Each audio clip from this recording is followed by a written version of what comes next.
Hey, I'm Sarah Smith, family doctor, clinical day advisor, and the chatting coach. Welcome back to Sustainable Clinical Medicine podcast, where we're going to be interviewing peers or world experts who can help us think about our clinical day in a way that is more sustainable and create time for our lives outside of medicine. Hello, everybody, and welcome back. We've got another great episode for you today. We have Dr. Vanessa Kustec with us, and she's going to tell us about her journey through medicine and the things that she found challenging and the antidotes, I guess, to that. So welcome. I'll let you introduce yourself. Yeah, absolutely. So my name's Vanessa Kustec. I'm a family doctor working in Ontario, in a kind of urban rural type practice, doing some hospitalist long-term care, a couple of other things as well. Yeah, and very, very passionate about personal development.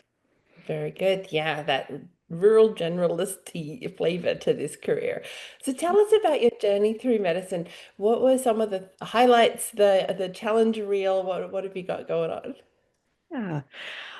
So I started it, oh my gosh, 9 years ago already. I don't know where the time went. And I was doing a little bit of everything. I kind of jumped in with both feet. So I was doing office medicine. I had a 2,400 patient practice. I was doing probably 6 to 8 weeks of hospitalist a year. I took over a wing at a nursing home.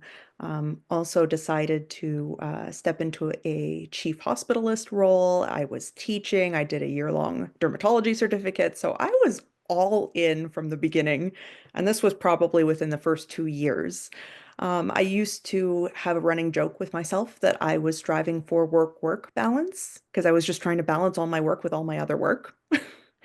But as nice as all of that sounds, and it made for quite a good CV, the things that were not on the CV were that I was really drowning. I probably had over 100 messages in my EMR inbox at any given time. There were stacks of forms and prescriptions on my desk, to the point that I couldn't see my desk anymore. I was staying for hours after clinic was over, just trying to get my work done. I was taking work home. I was always about a month behind on something, in spite of all of those hours that I put in. And I was definitely suffering from burnout. And Mhm. unfortunately, when things were bad, I would cut back on everything else. So, time with friends, sleep, exercise, healthy eating, all that went out the window so I could put all my focus into work. And when things were going well, I had a bit of a helium hand problem. I was a big people pleaser, and if people would ask me for things, I'd go, "Yeah, I can do that," because I felt good. And so the burnout cycle just continued and continued. And I spent years working on this, trying to get out of it. I went to peak performance seminars, I listened to podcasts, I read books, I did all the things, and nothing changed. And then, Wait a minute, what was that? So peak performance and other things to help you be more efficient in your yep, busyness? yep, Okay. So yeah, it wasn't to how to do less or take on less. It was more about how do I do all these things and have it all? right, exactly. Oh, interesting. Because yeah, for me, my biggest problem, I realized that I was holding myself back and I had to get out of my own way because I was telling myself I was the problem. I just wasn't enough. I wasn't efficient enough, good enough, smart enough. Deep down, that was my big, you know, my identity, that I wasn't doing enough for my patients. So if I couldn't keep up with all these things and keep a smile on my face and just keep toughing it out, it meant I was failing. And that's Okay. really, Yeah. really what I believed. And when our lovely COVID pandemic hit, that was it. I broke. I just couldn't do it anymore. I was getting migraines. I felt sick all the time. I couldn't sleep. I was so anxious, wondering what was going to happen. And that was my breaking point of I don't want to do this anymore. I'm going to quit. I'm going to leave medicine. That I started thinking thoughts like that, and I said, okay, either I'm quitting or I need to find a better way to do this. I need to overhaul my life. And at the time, a friend of mine mentioned coaching, and that was Mhm. sort of my first step into coaching and personal development. And that turned everything around. It really Mm. did. Hmm. What- So COVID was around, if I get my calculations right, about year four of this crazy busy person-ish. Yep. Yeah. Yep. Okay. All right. So 4 years of kind of pushing yourself to do all the things, a very big panel. So 2,400 patients is a very big panel for family medicine. Um, it means you're really committed to that full-time, 5 days a week practice to get Mhm. enough appointments available for that number of patients, presumably, right? So if you're trying to figure out why your desk is full and overflowing of all the things you're not getting to, that could be Mhm. a reflection, right?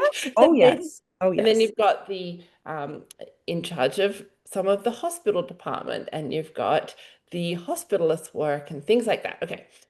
So you can see why you're pretty tired at that point. Oh, I, yeah. I think all of us can appreciate the enthusiasm of the young careerist, and she go go go, and then she's like, there's a sudden stop at the end. So tell us what it was about COVID, do you think, that really hit the icing on the cake for you saying, I can't, I'm going to have to quit if I don't make changes. What do you think were the particularly problematic pieces of that experience? Mm. There, I think with all of the uncertainty around COVID, Mm. that really, really, I think it hit a lot of us really hard, not knowing what was going to happen. So I'm a bit of an anxious person to begin with, but I was not sleeping.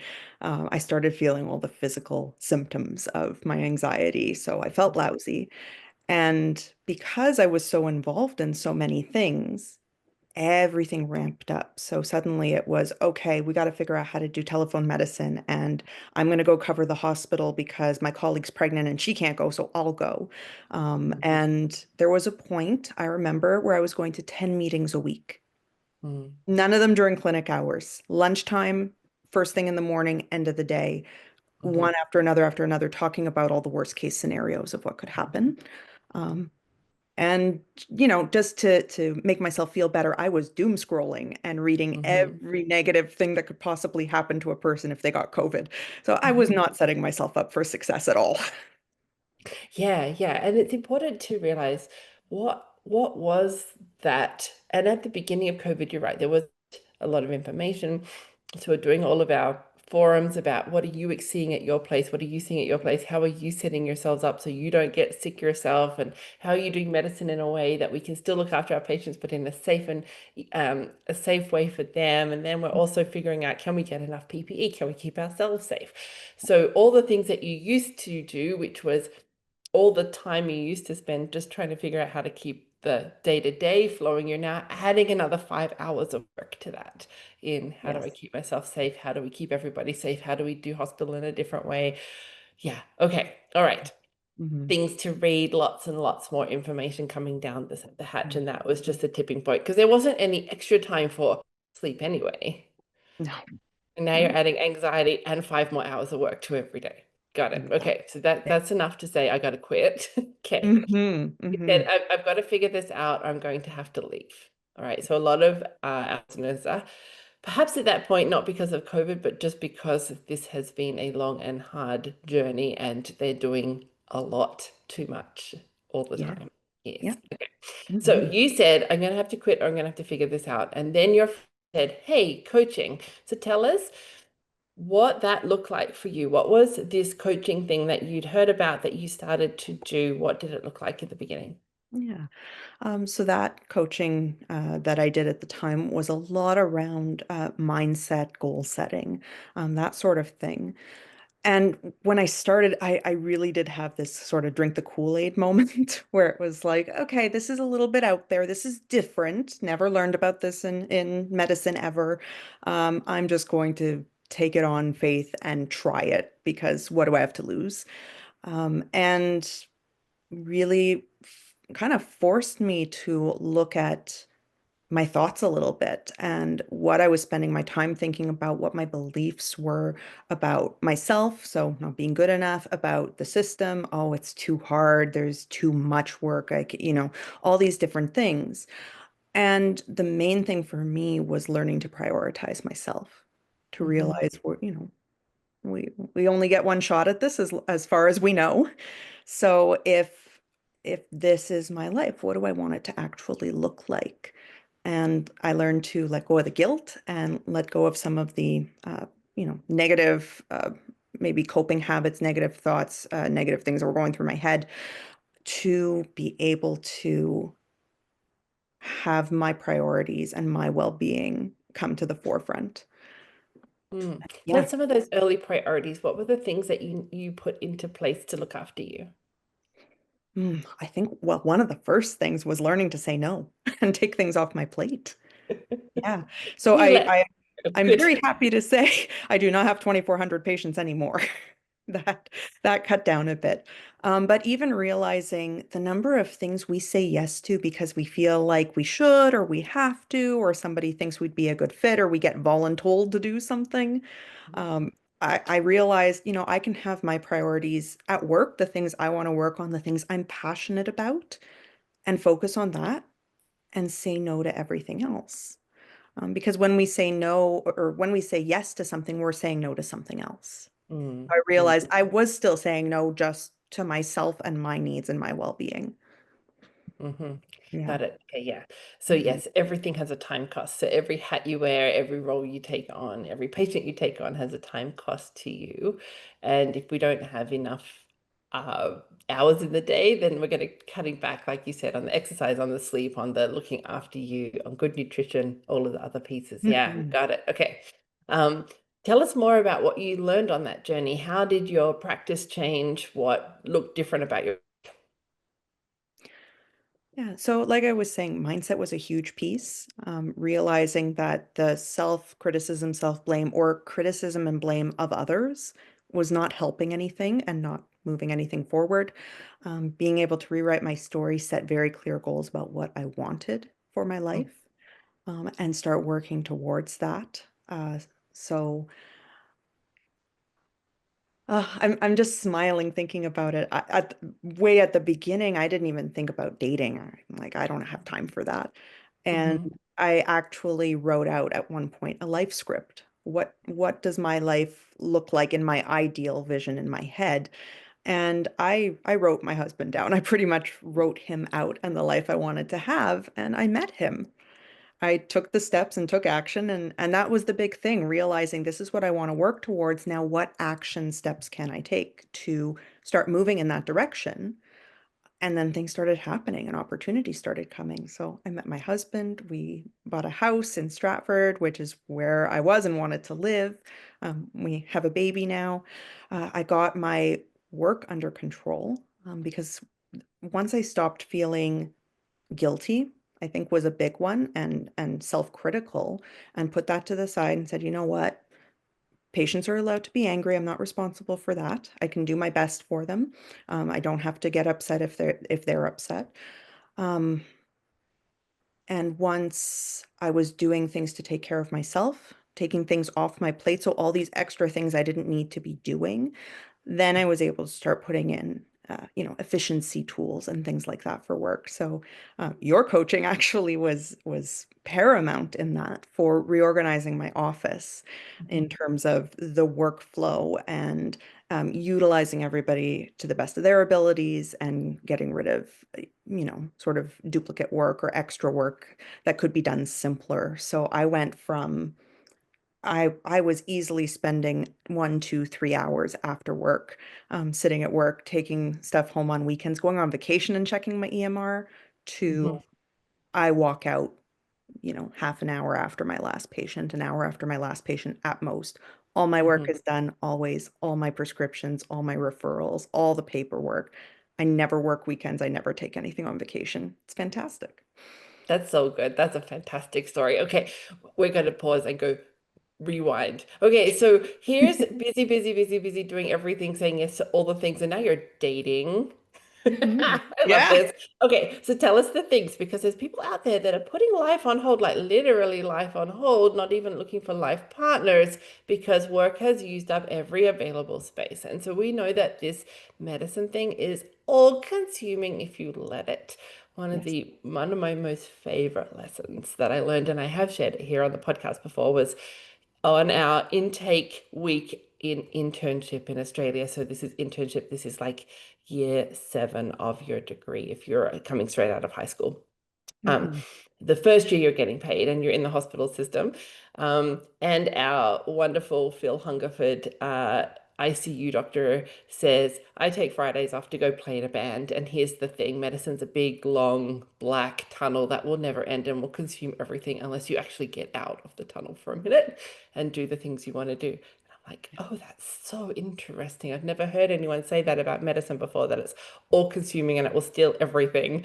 Um, so anyway, Hmm. so you took an opportunity to say, medicine is stealing from me the ability to have, as it exists right now, a life partner, and I want a priority to be a life partner, a house, maybe some kids in my future, and you freaking well made it happen.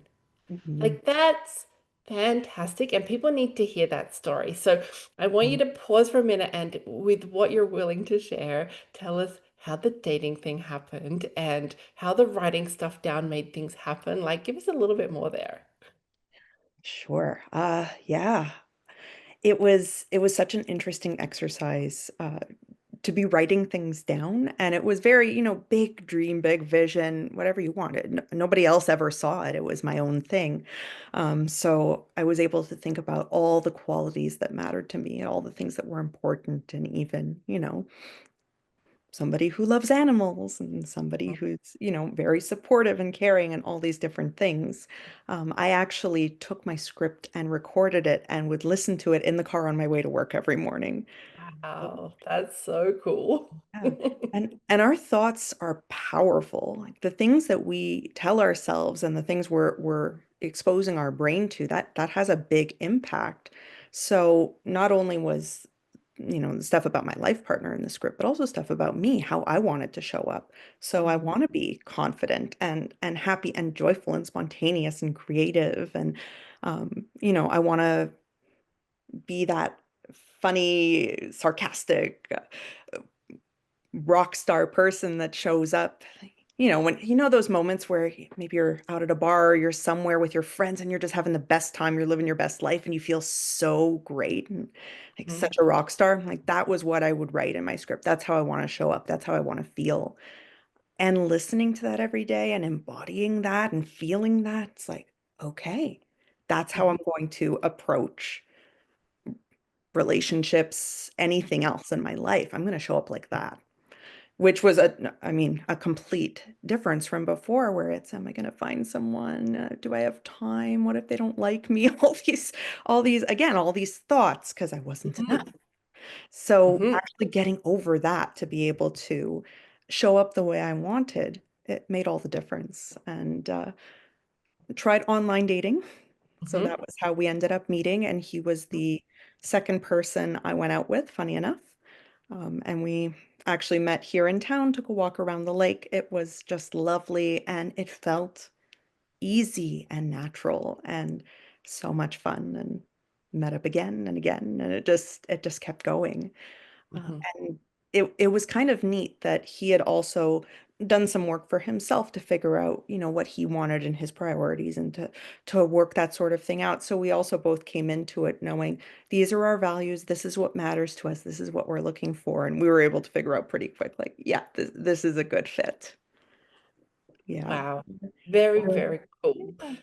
And thank you for that because it helps show us how did you reinvent yourself? How did you start hearing the other side of the argument about yourself and what you valued and who you could be if you wanted to be? Because I think that it can feel a little bit like fake it till you make it, but at the same time, it's not. It's the taking that auto script that we tell ourselves that may have been given to us by others along the way, or we just generated it to be self-critical in order to be able to successfully do something, and saying we don't have to suffer, we don't have to punish ourselves to be who we want to be in life, and just being able to say, I can allow myself to decide I'm a rock star and I can have happiness and I can create time to go and pursue other interests. And that's really lovely to just demonstrate to us how you manage to do that. Mhm. Yeah. Yeah. Yeah. And I love sharing. There's this little bit of neuroscience I find so interesting called the reticular activating system, where it essentially acts as a filter in our brain because we have all this information coming at us. And we can't register it all at once. So the brain has to decide what to look for. And we can program our filter. So it's exactly that. If it's that negative self-talk, I can't eat, I can't go to the bathroom, I got to do my work, I got to stay here, I got to be focused on this, patients come first, I don't matter. And even if you're not thinking it consciously, if that's running in the back of your mind, all you're going to see are more opportunities for hard and challenge.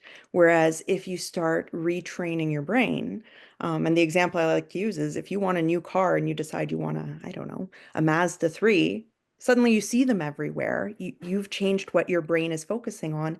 It's the same thing. We can reprogram our brain to look for the opportunities, to see the good, to be positive. And it's not maybe discounting some of the things that are hard because yeah, you know what? There's problems in the healthcare system, Canada and worldwide. There's challenges. There is a lot of paperwork. All that stuff can be true, and we can acknowledge that and choose to look at things differently and pursue the things that we can control. Mm-hmm. Oh, I love that.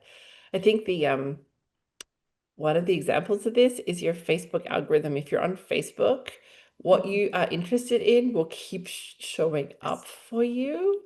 And Hmm. you can rewrite the script by choosing to look at other things, and it rewrites the script for you. This is like your brain.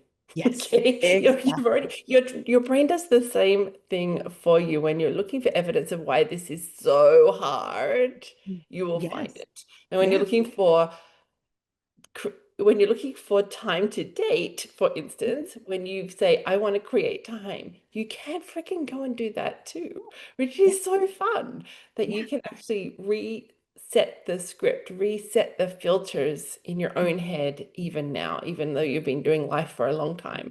Yeah. It's not too late to go and reinvent the filters in your brain. So there you go. Thank you. There's so much fun. Okay. What did you start doing now that you've date, house, partner, baby? What are you doing now? Because you're starting to help others. So tell us more about that. Yes. So when I got to this point of I everything I wrote on that script, I had. The practice I wanted, the life I wanted, hobbies, started scheduling it in and actually doing them again. I was running, I had vibrant health. Like this is the best I've ever felt. I thought, other people need to know about this. Every doctor, every healthcare worker should know about this because it's so powerful.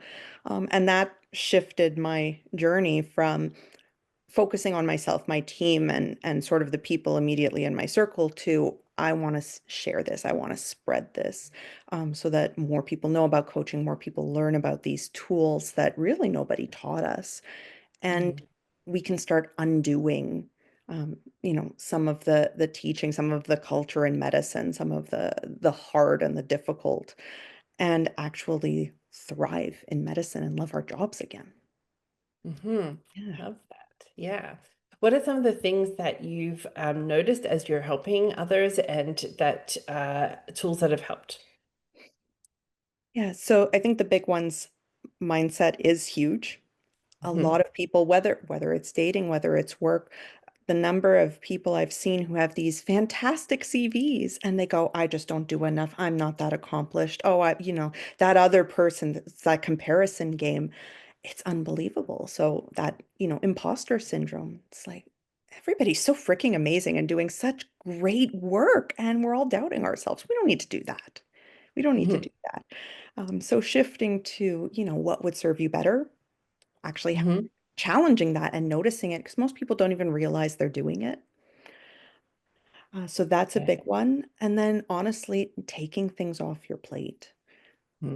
Yeah. Mm-hmm. So I developed a bit of a system to help people do that and start practicing saying no and setting boundaries. And it makes a big difference because we're we are busy. People take on a lot of stuff and probably too much stuff. And it's great to be implementing. There's definitely ways to be more efficient and do things in a smarter, not harder way. But also there's probably a lot of things we don't need to be doing that are not really contributing to our joy and our well-being. So take them off our plate. Yeah, tell us more. How do we take things off our plate? Because I think that you're right, the guilt and the, oh, I Mhm. said yes to this, so now I must walk in this path and see it to its continuum. What are some of the steps towards identifying which ones should be like which ones you would like to get rid of, and then how to get that done? So can you give us an example of the how do we do that? How do we start to figure out which bits to keep or which bits to get rid of? hmm So I think a big starting point goes back to the priorities. If you think about your life and the way you want it to look, personally and professionally, what do you want to spend your time on? What's important to you? What matters? What do you value? What is going to make you wake up in the morning and be super excited to go to work or super excited to go home at the end of the day? So getting really clear on what those things are can help. And then from that point, I have what I call the 3Ds. So delete, delegate, and defer.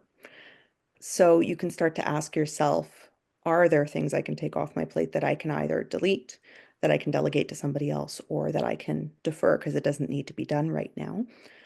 So an example from me anyway, uh, like I said at the beginning, I was hospitalist chief, and I took on that role because there was no chief, and hospitalist was a bit of a mess, Mhm. and I wanted to fix it because I'm that person. I want to fix things.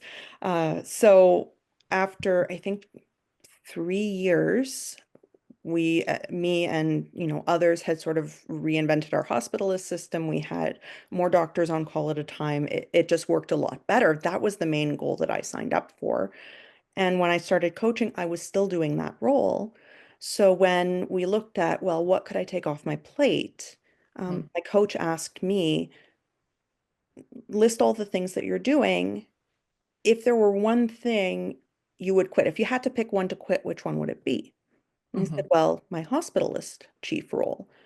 And she asked why. I said, well, because I set out to change the system and I changed the system. It's done. I did it.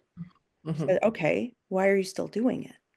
I went, huh, I feel guilty. Mhm. What if they're upset that I quit? What if no one can fill the role and then they have a Mhm. vacancy? All these things I was telling myself. And that was the only reason I was holding on to it. Mm. So by going through the exercise of what matters to me, okay, this actually isn't the priority anymore. And why am I holding on to it? Not for reasons that serve me or benefit me. I eventually did write to them and say, you know what, I'd like to step back from the role now.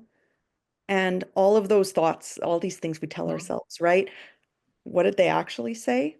Thank you so much for all your time. We really appreciate it. Absolutely. It makes sense to step back. The role was filled right away.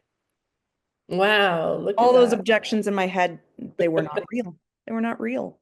Yeah, yeah. And you weren't in it at that point 100% because you didn't have the No. passion for change. The change had happened. Now you're just doing it for obligation. And somebody else took it on, which is Yes. that a very satisfying end to that position. Mhm. Um, and even perhaps we were holding someone else back from that position who Yeah. now had a new vision for that position. That's Mhm. even more fun. Yeah. But in the meantime, you get a whole lot of hours back. What sort of hours a week were you talking about doing in that role? Oh, it's been a bit now, but it was at least a few hours a week. Mm, Yeah. Yeah, there we go. Yeah. We've got some time back. That's brilliant. Mhm. Okay, that's Mhm. a great example. Was Yeah. there another one that you can, it cannot even be yours. It could be one of your people that you look after. Let's see. Off the top of my head, I did the same thing with meetings. So sometimes I find actually bringing awareness to what you're spending your time on is huge. So I Mm-hmm. actually wrote out every single meeting I attended and Hmm. how many hours that was a month, all the prep time, everything. I was doing something like 26 hours a month Wow. of meeting. Wow. Wow. Yeah. That's a lot of meetings. Okay, meetings are very expensive, you guys. So if you calculate everybody's wage who's sitting in that room, and we have these notions, we say We have a 1 hour meeting. Why is it 1 hour? Why isn't it 40 minutes? Why isn't it 30 minutes? And why isn't it an email? Yeah. Okay, so really, I like this. This is a great example. So this is prep for meetings, meeting time, 26 hours a month. You guys need to do this exercise. What meetings are you attending? How long do they go for? What's the prep time? What's the post-prep time? What's the actual time you spend in that room, even though the meeting might only be 40 minutes? How long before it starts? What time does it start? Like, this is a great exercise, Vanessa. Okay, so 26 hours a month doing meetings or prep for meetings. Tell us what you Mhm. changed. What happened? Yeah. Just knowing that, I think, is enough to make you That's yeah, push back against the meetings. exactly. Awareness is key. Yeah. The more we shine a light on these things, the more, Mhm. the more we know, right? Yeah. So Yeah. some of it was cutting back on roles. Some of it, because I was in leadership positions, I was able to say, we don't need to meet for all of these things. If there's nothing to talk about, why are we meeting? We can send an email. Yes. And let's tighten up the meetings we do have so it's a consent agenda. Everybody Mhm. reads the stuff in advance and we're making decisions. We're making the best use of our time. Yeah. So that Yeah. definitely drilled it down a fair bit. Agree. Agree. Mhm. And go listen to Adam Grant, you guys. This is a occupational, hang on, how does he say he's a psychologist, occupational psychologist, and he talks about meetings and he talks about more than five people in that room and you're not making decisions. It's not a meeting that's going to have a decision-making capacity. It's going to be an argument or a gathering rather than a meeting. So yeah, what are the questions that we're going to be answering in this meeting is a really great question to ask yourself about should we be having a meeting? Or could this is just telling the news? Could this be an email? Yeah. Mhm. Mhm. Okay, so we gave away some roles, or we just decided because you're in leadership, I can make the rules around these meetings. Correct. Yeah, Uh-huh. bit of both. Bit of both. Bit of both. Okay, so we Yeah. got rid of some more roles and we said, I'm in leadership and I can say that this meeting only needs to be this long and here's the questions. Hmm. Nice. Okay, what did you whittle it down to? Oh, it shifted over time. So I did pick up some new things. At the moment, I have one, which I'm part of a family health team. I'm the lead physician for that team. Yeah. Okay, and what's your meeting burden, do you think, in a month? Might be 4 or 5 meetings a month. There you go. That's a Yeah. huge Yeah. Huge shift. And I know that COVID made a huge dent in the times we were spending in meetings and online education and things, but just know it's possible to get some of that time back just by shining a light on it. So that's a great example. Yeah. All right. So those listening who are in the suffering, in the I need to quit or make huge changes, or I don't have a life partner and I want one, or I don't have a house and I want one, where should they start? What are you noticing that is helpful at that beginning phase when you're in that stew of everything's bad and I hate it? I think any change is great. So even taking back 5 minutes in your day, I mean, I didn't overhaul my whole schedule all at once when I did this. I didn't overhaul my whole schedule at all. I still do a lot of the things I used to do, but with much more passion and more efficiency. So any small change you can make, if there's something that, and even looking through the different tasks you do at work, at home, if there's something you don't need to do and you don't want to do, delete it. If there Mhm, are things that somebody else can do instead of you, and especially if it's something where somebody else has the expertise. mhm, I've recommended that in meetings too, where people are and physicians are trying to do certain work on communications or digital technologies, things like that. It's like if there's other experts, other people who have a background in that, let's use that expertise and not reinvent the wheel. So delegating can be great there too. And not everything is urgent. So if there are things, I mean, we get forms and things on our desks all the time. We go, everything has to be done now. I've set very clear expectations with patients for how forms work, for how different things work. If an ask comes in, often it doesn't need to be dealt with right away, and those things can be deferred. Um, mhm, some of my clients have also, I've done this and I've recommended it to others, where defer a role for a little bit. So actually ask, hey, I need a bit of a break. Could I step back from this even just for a month? Mm-hmm. And I'll pick it up in a month. I just need that little deferral. And oftentimes people want to help. People will say yes. Mm-hmm. Get a bit of a breather. So even if you can take a few minutes back in your day as a start, that's great. If you can take even just one thing off your plate, that's great. And the more you practice and the more you do it, the more opportunities you see to go, I don't need to do this. I don't need to do that. This doesn't align with my priorities. It gets really easy and feels really good to say no. Mm, okay, that's beautiful. I like that. I like the doing less, just make it simple to start with. Even get 5 minutes back in your day can feel a little bit like you have choice and a little bit lighter in terms of the I have to keep pushing, which does not feel good and does not align with you having life outside of medicine. So yeah. Any how do people find you, Vanessa, if they're looking to connect with you? Yeah, so I'm on both Instagram and Facebook, Dr. Kustec Coaching. Also have a website, drkusteccoaching.ca, so easy enough to find me. I can also send my email along if anybody wants to reach out and connect directly. Perfect. Now, tell us some final leaving points, if there's anything we didn't talk about that you want to talk about, or some final messages for people. So I think I'll reiterate it again. You don't have to throw out your whole life to be able to do this work, which is great. I used to think I would just have to kind of scrap medicine or go to part-time or do something drastic to make the kind of change I wanted. And you don't have to. You can definitely, sure, lighten your load and focus on the things you're passionate about and have a thriving life and get home from work on time and have your partner, your family, your hobbies, and all of these things that you love. And the other big piece is it's so hard to do this alone. Mm. It is so important to have people supporting you, having that community, that support, whether it's a spouse, whether it's a colleague, somebody who's going to hold you accountable, help you through it.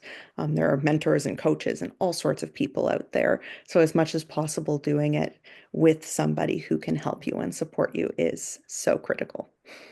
Yeah, I love that. That's super helpful. And even if it's your own voice, like for like you were saying about you listening to you, talking to you in the podcast on the way to work, or that you're recording back on the way to work, that constant positive idea of where you want to go, that goal and dream setting, the priority setting for yourself, and that new desire for yourself in your own words, in your own voice, talking to you in those moments, even that's a new and innovative way to just get different, right? A different drip in your brain of where you want to go. So I've loved this conversation, Vanessa. Lots of good insights here. Thank you so much for your time. Yeah, thank you for having me. Have a great week, everyone.